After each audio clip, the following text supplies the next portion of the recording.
नमस्कार बच्चों। आज हम पढ़ने और समझने वाले हैं क्लास 10th एसएसटी सामाजिक विज्ञान की वर्कशीट नंबर 55 यानी कार्यपत्रक संख्या 55 को। यह आपकी 30 दिसंबर 2021 की वर्कशीट रहेगी। आज की इस बेहद आसान और इम्पोर्टेंट वर्कशीट में हम इकोनॉमिक्स के third chapter money and credit मुद्रा एवं साख को पढ़ने वाले हैं। ये इस चैप्टर का सेकेंड पार्ट रहेगा। जो हमारा फर्स्ट पार्ट था उसमें हमने समझा था मुद्रा के बारे में कि ये मुद्रा क्या होती है, मनी क्या होती है। जब ये मुद्रा नहीं थी तो उससे पहले क्या होता था, वस्तु विनिमय हुआ करता था। ओके। उसके बाद हमने ये समझा कि मुद्रा जब आ गई तो उसके बाद क्या कुछ बदला, मुद्रा के आधुनिक रूप कौन कौन से, तो ये सब कुछ हमने समझा था पहले पार्ट में। आज हम बात करेंगे साख की। साख मतलब क्रेडिट, क्रेडिट मतलब लोन। ओके। लोन हो गया, ऋण कह लीजिए इसको। तो ये लोन है वो हम कहाँ से ले सकते हैं, हमें बैंक क्यों देते हैं, बैंक को लोन देने से क्या बेनिफिट मिलते हैं, और इसमें बैंकों का जो पूरा सिस्टम है इसमें आरबीआई कहाँ से आ जाता है, आरबीआई की क्या भूमिका है, आरबीआई क्या है। ओके। ये हम समझेंगे। आरबीआई यानी कि रिजर्व बैंक ऑफ इंडिया, उसके फंक्शन क्या है, उसके कार्य क्या है, ये सब कुछ हम आज की इस वर्कशीट में समझने वाले हैं। तो चलिए शुरुआत करते हैं हम आज की इस वर्कशीट की। रिजर्व बैंक ऑफ इंडिया को भारत में बैंकों का बैंक कहा जाता है। आप कोई भी नोट निकाल लीजिए और उसके ऊपर देखिए कितनी जगह पर आरबीआई लिखा है, रिजर्व बैंक ऑफ इंडिया लिखा हुआ है। ओके। यही रिजर्व बैंक ऑफ इंडिया है जो यहां पर अपने देश में करेंसी नोट है वो जारी करता है। ओके। इसी रिजर्व बैंक ऑफ इंडिया को हम भारत में बैंकों का बैंक कहते हैं। अब ऐसा क्यों कहा जाता है? ऐसा इसलिए कि जितने भी बैंक हैं इनको मैनेज करता है आरबीआई। अगर इन्हीं बैंकों को अगर ऋण की जरूरत पड़ेगी, लोन की अगर नीड होगी, तो लोन कौन देगा? वो देगा आरबीआई। ओके। इनके नियम कायदे कानून निश्चित कौन करेगा? वो करेगा आरबीआई। इन सब फंक्शनों के कारण ही आरबीआई को बैंकों का बैंक कहा जाता है। बैंक जो आपके आस पड़ोस में होंगे, आपका अकाउंट भी खुला हुआ है। ओके। जो बैंक है वो अलग अलग टाइप के कार्य करते हैं।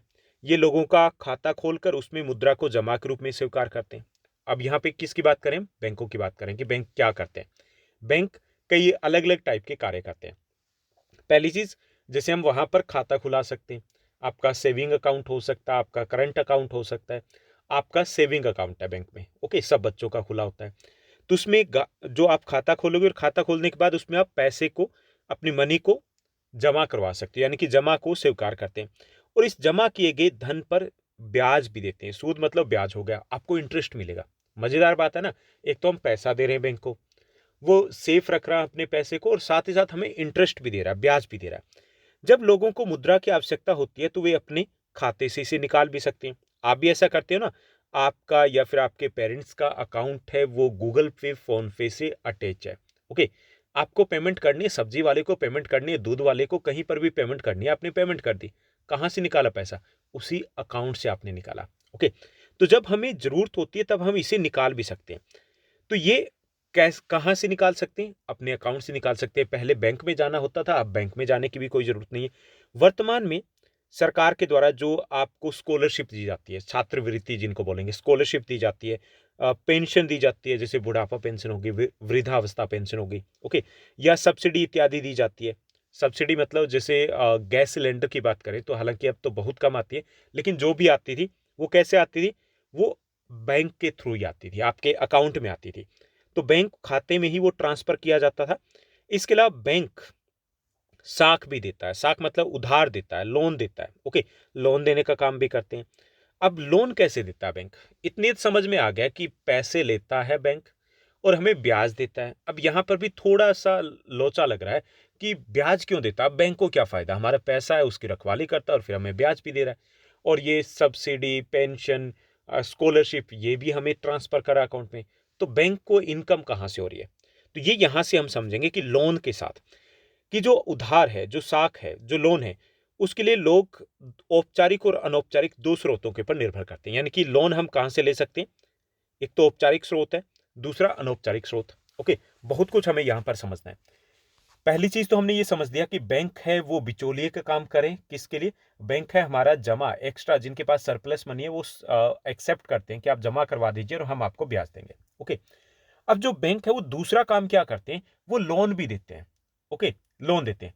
अब जो लोन है हम कहां से लेंगे? इसके दो सोर्स होते हैं, दो स्रोत होते हैं, दो जगह से हम ले सकते हैं। एक तो औपचारिक स्रोत है, दूसरा अनौपचारिक स्रोत। औपचारिक कौन सा है? जैसे बैंक हो गया, कोऑपरेटिव सोसाइटीज होगी, वो मिनी बैंक की तरह काम करते हैं। ओके। वो सारे क्या है? औपचारिक स्रोत है आपके। ठीक। फॉर्मल सोर्स ऑफ क्रेडिट है। आपके आसपास में अगल बगल में जो भी बैंक है वो क्या है, औपचारिक स्रोत है। दूसरे होते हैं अनौपचारिक स्रोत, वहां से भी हम लोन ले सकते हैं। आपके मित्र हो गए, आपके रिश्तेदार हो गए, ओके, आपके फ्रेंड्स है, रिलेटिव्स है, जो बड़े व्यापारी है, वहां से भी लोन ले सकते हैं ना, पैसा ले सकते हैं उधार। तो वो अनौपचारिक स्रोत है। अब औपचारिक जो स्रोत है उसमें बैंक आते हैं और स्वयं सहायता समूह ये भी आ गए। इसके साथ साथ कोऑपरेटिव सोसाइटी जो होती है, मिनी बैंक होते हैं, वो भी उसमें आ गए, वो औपचारिक में आते हैं। अनौपचारिक की बात करें तो मित्र, साहूकार यानी कि बड़े व्यापारी हो गए, या परिवार के सदस्य हो गए, या फिर आपके फ्रेंड्स के अलावा आपके रिलेटिव्स हो गए, ओके, वो अनौपचारिक में आएंगे। आमतौर पे दोनों में अंतर क्या है कि औपचारिक से लें या अनौपचारिक से लें, लेना तो लोन ही है, यही है ना, लेना तो हमें पैसे की जरूरत है, उधार ले रहे हैं बाद में दे देंगे। फर्क क्या है, अंतर क्या है? सबसे बड़ा जो डिफरेंस ये आता है कि जो अनौपचारिक सोर्स से पैसा लिया जाता है, ओके, अनौपचारिक सोर्स से अगर पैसा लेंगे तो उसमें ब्याज की दर अधिक होती है, यानी कि वो महंगा होता है। आप जैसे अपने फ्रेंड से ले रहे हो, क्लियर, फ्रेंड से ले रहे हो, रिलेटिव से ले रहे हो, पैसा वहां से भी ले सकते हो, बैंक से भी लोन ले सकते हो, लेकिन वहां से लोगे तो ब्याज की दर कितनी होगी, बहुत ज्यादा होगी, 2-3 गुना ज्यादा होती है, कई बार तो 4-5-6-7 गुना ज्यादा होती है, जबकि बैंक में ब्याज की दर कम होती है। पहला अंतर यह होता है। दूसरा अंतर यह होता है कि बैंक में जो ब्याज की दर है वो निश्चित होती है पूरे देश में, कहीं जाइए आप पीएनबी के ब्रांच में जाइए, कहीं पे भी जाओगे एक जैसी ब्याज की दर होगी, जबकि वहां पर ऐसा नहीं होगा, एक रिलेटिव इसमें दे रहा है, दूसरा आड़ती दुकानदार किसी और रेट से दे रहा है, तीसरा किसी और रेट से दे रहा है, जितना काट सकते हैं उतना वो काटेंगे, ओके। तो ये कहाँ होता है, अनौपचारिक सोर्स में होता है। दूसरा ये होता है कि जो औपचारिक सोर्स होता है इसमें आप आसान किस्तों में पैसे को लौटा सकते हो, जबकि अनौपचारिक सोर्स की बात करें, यानी कि औपचारिक जो स्रोत है बैंक में, आसान किस्तों में लौटाइए, 20 सालों में लौटाना है लौटाते रहिए, कोई प्रॉब्लम नहीं है उनको। जबकि अनौपचारिक जो सोर्स, आपने 38 रुपए ले लिए, ओके, बात आपकी बिगड़ गई बाद में, किससे ले लिए, व्यापारी से पैसे ले लिए, बात बिगड़ गई, वो कहेगा मुझे तो अभी चाहिए, आज ही चाहिए, अभी दो, वरना ब्याज दर मैं ज्यादा लगाऊंगा। बैंक के साथ ऐसा कोई इश्यू नहीं आता, ब्याज दर कम है, फिक्स है, और उसको चेंज नहीं कर सकते, आसान किस्तों में लौटा सकते हैं, नहीं लौटा पाए तो वो गुंडे नहीं भेजेंगे बैंक वाले। जबकि अनौपचारिक सोर्स में ये भी हो सकता है, हाथापाई भी हो जाती है, क्लियर। तो ये दोनों में बेसिक डिफरेंस होता है। इसलिए हमें कहां से उधार लेना चाहिए, अगर हमें लोन लेना तो हमें औपचारिक सोर्स से लेना चाहिए, क्योंकि ब्याज दर कम होगी। अब ब्याज दर कम होगी इसका मतलब हमारा मुनाफा बढ़ेगा। मान लीजिए कि एक ने 20 लाख रुपए लिए लोन, क्लियर। अब 20 लाख रुपए उसने ले लिए कहां से, जैसे 1 रुपए सैकड़ा हम कह सकते हैं, 100 रुपए के पीछे 1 रुपया ब्याज देना है। ये कम है, हालांकि इसमें मिलता नहीं है, 2 रुपए या 1.5 रुपए सैकड़ा मिलता है। मान लीजिए इतना भी ले लिया, 6 लाख रुपए लोन लिया है, तो 6 लाख रुपए का एक साल में लगभग कितना हो जाएगा, 96,000 के आसपास हो जाएगा। 6 लाख रुपए अगर किसी ने लिए किसी से रिलेटिव से, 96,000 रुपए तो भाई ब्याज ब्याज हो गया। जबकि यही पैसा अगर बैंक से लिया जाता तो इससे लगभग आधे के आसपास होता रेट, ओके, काफी कम रहता। तो ये डिफरेंस आ जाता है। तो इसलिए हमें औपचारिक जो स्रोत है उस पर निर्भर रहना चाहिए। उधार देने से पूर्व उधार देने वाला व्यक्ति या संस्था उधार देने वाले से कुछ ऐसे परिसंपत्तियों की मांग करता है, प्रॉपर्टीज की डिमांड करता है, जिसके बेस पर वो लोन दे सके, यानी कि इसको हम कहेंगे सिक्योरिटी। जैसे देखिए भाई, अब बैंक से हम लोन ले रहे हैं, तो बैंक से अगर लोन लेंगे तो बैंक तो हमें पर्सनली जानता नहीं, वो हमारी मासी का बेटा थोड़ी बैठा वहां पर जो कि हमें जानता कि भाई ले जा, कोई बात नहीं, मैं घर आकर के ले लूंगा, ऐसा था नहीं ना। तो वो क्या करेगा, हमसे कोलेटरल्स की मांग करेगा, जिसको हम कह सकते हैं गारंटी के तौर पर कुछ चीजों की मांग करेगा, ताकि अगर हम लोन ना लौटाएं तो उसको बेच करके वो राशि को वसूल पाए, ओके। इसे बोलते हैं हम समर्थक ऋणाधार, ओके। कि जब हम बैंक से लोन लेते हैं तो हमें लोन लेने के लिए गारंटी के तौर पर कुछ जमा करवाना होता है, उसे हम समर्थक ऋणाधार बोलते हैं, कोलेटरल्स इंग्लिश में जिसे कहेंगे। जैसे आपकी जमीन हो सकती है, उस पर लोन मिल जाएगा आपको, आपकी जो ज्वेलरीज है, गोल्ड है, उस पर आपको लोन मिल जाएगा, आपका प्लॉट है, उसके पेपर है, उसके ऊपर लोन मिल जाएगा, आपके पास जो व्हीकल है उस पर लोन मिल जाएगा, आपके पास अगर एनिमल्स है, पशु है, उसके ऊपर लोन मिल जाएगा, ओके। आपके पास गवर्नमेंट जॉब है या प्राइवेट जॉब है जो फिक्स है एक तरीके से, तो परमानेंट अगर जॉब है तो उस पर लोन मिल जाएगा। यानी कि कुछ ना कुछ वो गारंटी जरूर मांगता है, ताकि एक तो आइडिया लगता है कि भाई इसकी कितनी की पोटेंशियल है, इनकम कितनी है, उतना ही लोन देंगे ताकि लौटा पाए।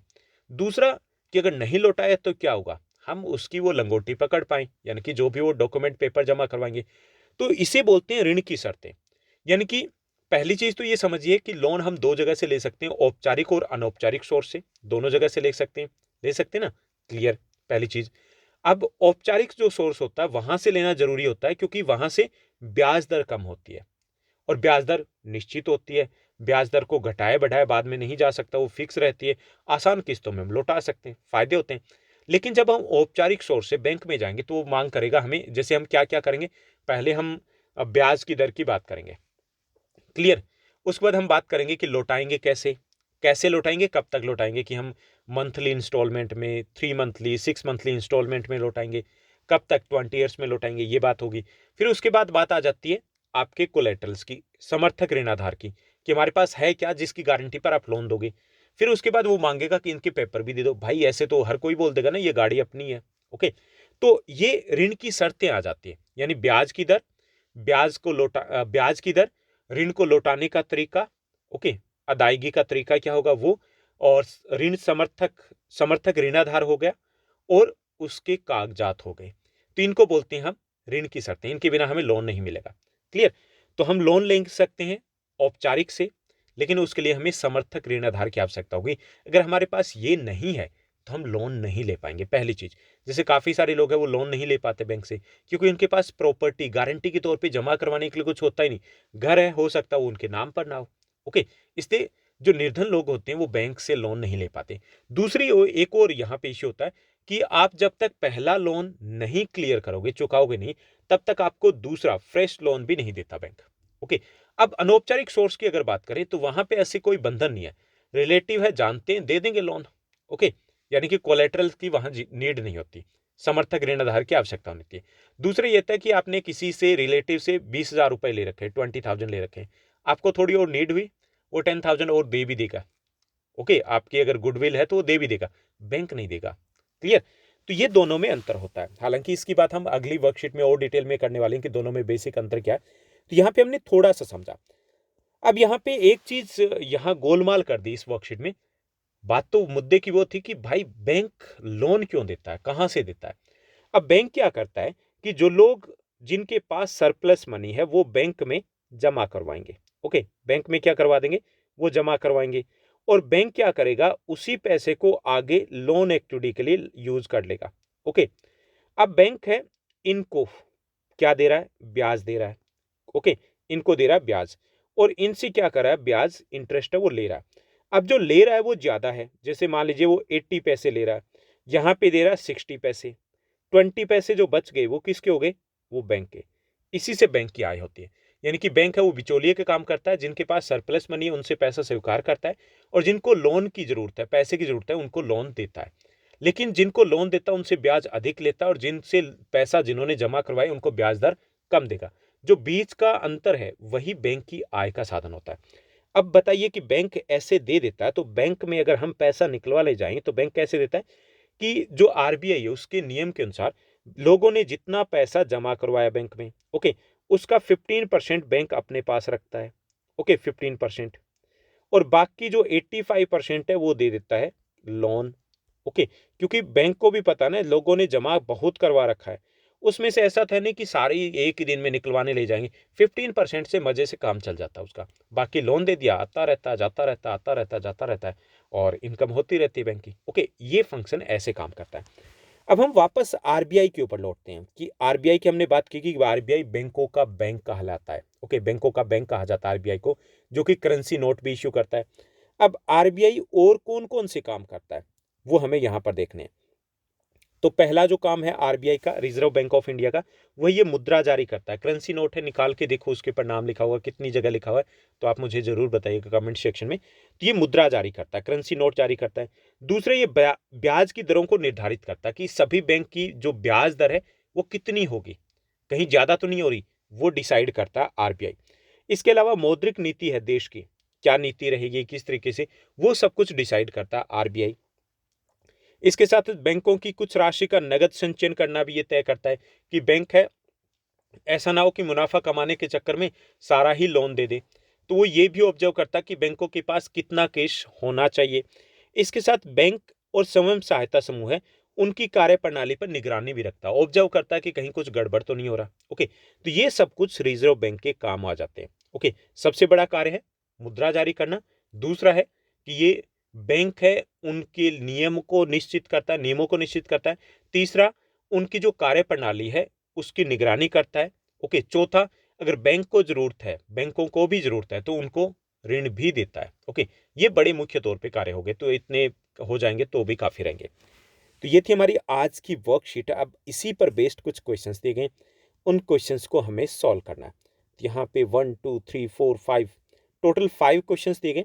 चलिए पहले प्रश्न को देखते हैं। पहला प्रश्न क्या कहता है।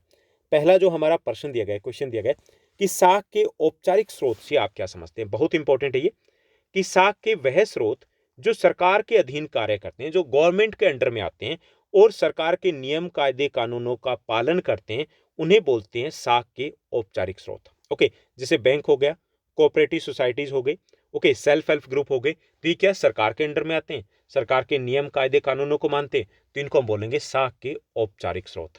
ठीक।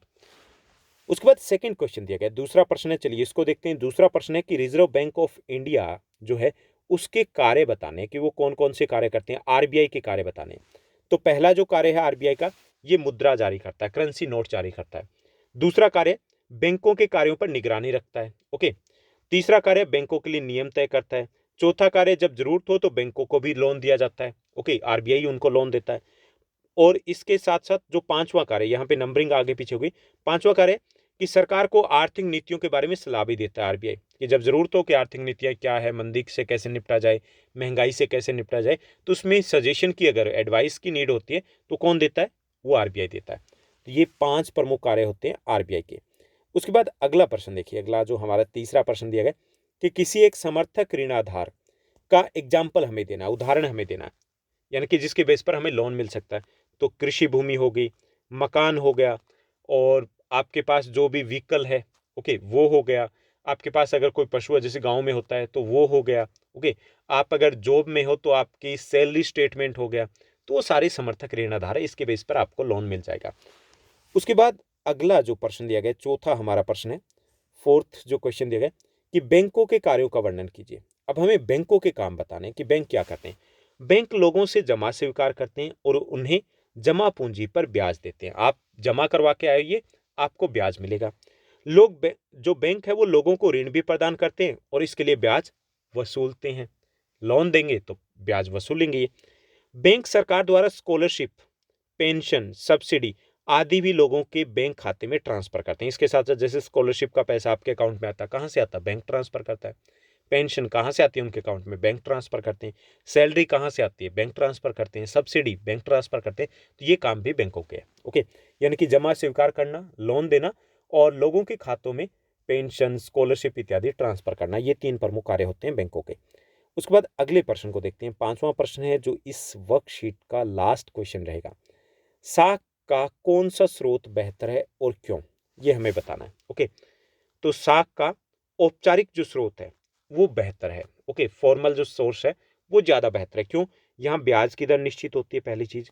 दूसरा, ब्याज की दर कम भी होती है, यानी कि फिक्स भी होती है और कम भी होती है। यानी कि जब मर्जी मुंह देख करके वो टीका निकालने वाली बात नहीं होती कि चलो आपसे इतना ले लिया, चलो उसको इतना लगा देते हैं, ऐसा नहीं होता। ब्याज की दर निश्चित होती है और वो कम भी होती है। और ऋण वापसी के लिए गलत हथकंडे भी नहीं अपनाए जा सकते। तो इसलिए ये स्रोत है वो ज्यादा बेहतर होता है। तो ये थी हमारी आज की वर्कशीट जो काफ़ी इंपॉर्टेंट थी। आई होप सब कुछ आपको अच्छे से समझ में आया होगा। अगर आपको ये वीडियो, ये वर्कशीट अच्छी लगी तो इस वर्कशीट को लाइक और शेयर जरूर कीजिएगा। आज के लिए बस इतना ही। Thank you, bye bye, have a nice day.